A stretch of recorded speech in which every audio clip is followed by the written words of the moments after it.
Check out FlipsideGaming.com for all your gaming needs. Use the promo code HEROES to save 10% on all orders over $10.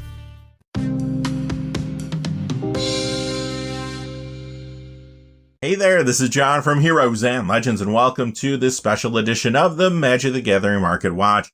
It's that time of the week again to count down the 10 hottest cards of the week. And I will say there's a good variety of different cards moving this week. A little something for everybody. Quickly though, before we get into the details, just a fast reminder, if you go to FlipsideGaming.com, you can use the Heroes promo code to save 10% on orders over $10. Currently, you can pre-order Innistrad Midnight Hunt products there. Also, they have a whole bunch of other things on their website. Remember, if your order is over $100 or consists only of singles, shipping will be free in the United States.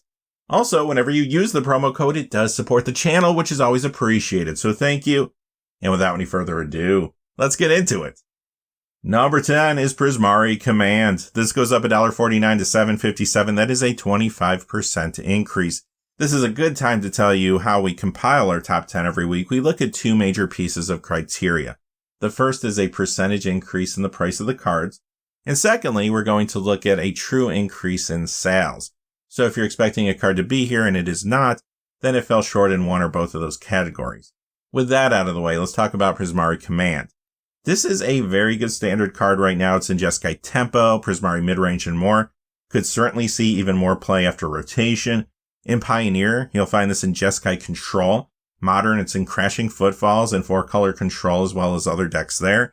In Commander, this is in a lot of places, including Veyran Voice of Duality. Number 9 is Archon of Cruelty. It goes up $1.56 to $7.44 for a 27% increase. I do think the modern format is the key driver for this price movement. There are Reanimator builds that are running 2 to 4 copies of these consistently, and I have seen those decks going 5-0 in some recent modern leagues. Also, this is in Glimpse Cascade and sometimes Orzhov Stoneblade there. Legacy, it's also in Reanimator in that format. And in Commander, this is a good upgrade to the Dungeons of Death Commander deck from Adventures in the Forgotten Realms. Also, it's in fresh builds around a card from their Sephirus of the Hidden Ways. And you can find this in a lot of other Commander decks too. Number 8 is our only reserve list card today. It is Omen of Fire. It goes up $2.62 to $14.70. That is a 22% increase. So this might see some rare Commander play, but it is a reserve list card that has dried up online. Last week I said I thought we were seeing the beginning of a buyout here. This week I think we're seeing the tail end of that buyout. Number 7, Sigarda's Aid. The Eldritch Moon copy up $2.74 to $12.08. That is a 29% increase. The Commander Legends copy, which comes from the Commander deck Armed for Battle, that's going up $3.17 this week to $12.32 for a 35% increase. So there's 4 of these typically in the modern Hammer Time deck, which is very popular, very successful in that format. This is also seeing some increased Commander play now. It is a good upgrade to Aura of Courage, another one of those Adventures in the Forgotten Realms Commander decks. Also in fresh builds from a card from there, Galea, Kindler of Hope. And you can find this in new builds around another card from that main set, Brunner Battlehammer. Number 6 is Wheel of Sun and Moon. It goes up $3.53 to $34.23 for an 11% increase. Now, this is a Shadowmoor rare, yet to be reprinted. If you watch the weekend market watches, you know why that's significant. But I'll just kind of leave it at that for now. When it comes to gameplay, yes, this does see sideboard play in Modern. Actually, it does show up in a number of different builds there.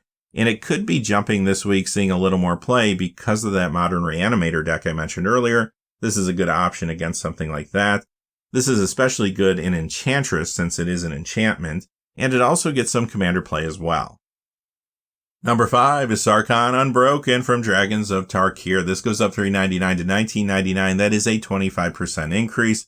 And of course, Adventures in the Forgotten Realms has really pushed the Dragon Tribe in Commander.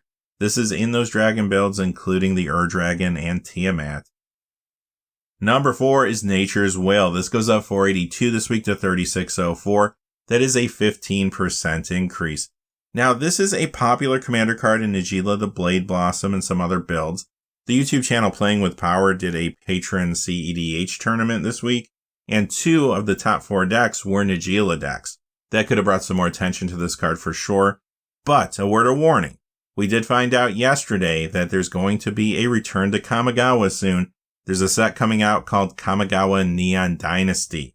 And judging from what we've seen recently from Wizards, there is a chance you could have some kind of Kamigawa reprint subset in there.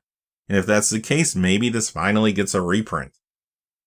Number 3 is Flusterstorm. The iconic Masters copy goes up 366 to 2168. That is a 20% increase. Commander goes up 746 to 2950. That is a 34% increase. Now, this did become modern legal when it was reprinted in Modern Horizons as the buy a box promo for that set.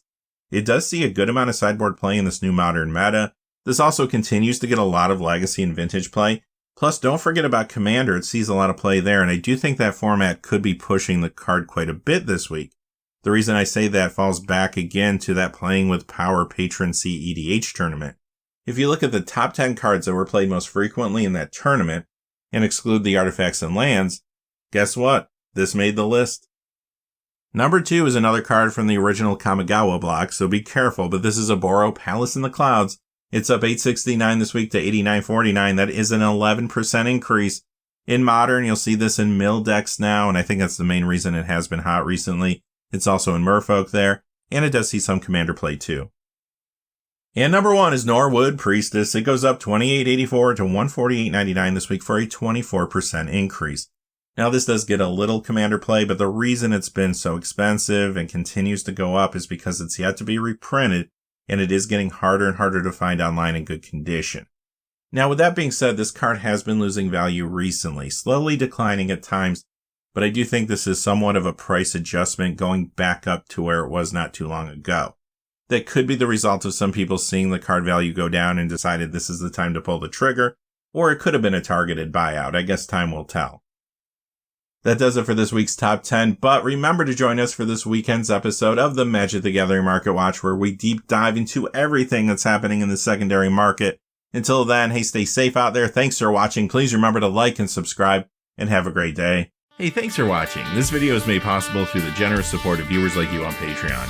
Check out the description below for links to our Patreon page, as well as our Amazon affiliate store, where a small percentage of all sales will also help support the channel. Finally, if you haven't had a chance yet to subscribe, hit that subscribe button so you don't miss any of the new videos on Heroes and Legends. Talk to you again soon, and have a great day.